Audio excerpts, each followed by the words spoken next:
আসসালামু আলাইকুম।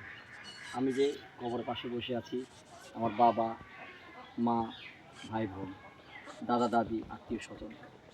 আসলে আমরা সবাই আ নিজেদের নিয়ে কখনো ভাবি না। আমরা ক্ষমতা, রাজনীতি, অত্যাচার, মানুষের উপর জুলুম, নির্যাতন নিয়ে সবসময় চিন্তাধারা করি। আসলে দেখুন কবরবাসী কবর হয়ে গেছে। আমার দাদা ছিল, দাদি ছিল, দাদি ছিল, অনেক সম্পদের মালিক ছিল, আজকে তারা কবরবাসী হয়ে গেছে। কিন্তু দুঃখের বিষয় আমরা এগুলো নিয়ে ভাবি না। কবরের পাশে এসে আমি যদি ১০ মিনিট, ৫ মিনিট চোখ বন্ধ করে চিন্তা করি, দুনিয়া নিয়ে ভাবি, তাহলে দেখেন আমাদের বিবেক খুলে যাবে। আমরা তা করি না।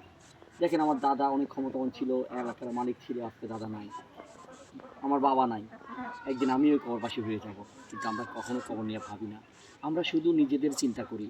আমরা ঐশ্বর্য, সম্পদ এবং চিন্তা করি কীভাবে আমরা মানুষকে ঠকিব, কেমনে আমরা মানুষ থেকে নির্যাতন করে নিব, কীভাবে আমরা সম্পদ অর্জন করব। কিন্তু একদিন যে কবরবাসী হইতে হইব, এই কবরে যে আমার শুইতে হবে আর আমরা ভাবি না।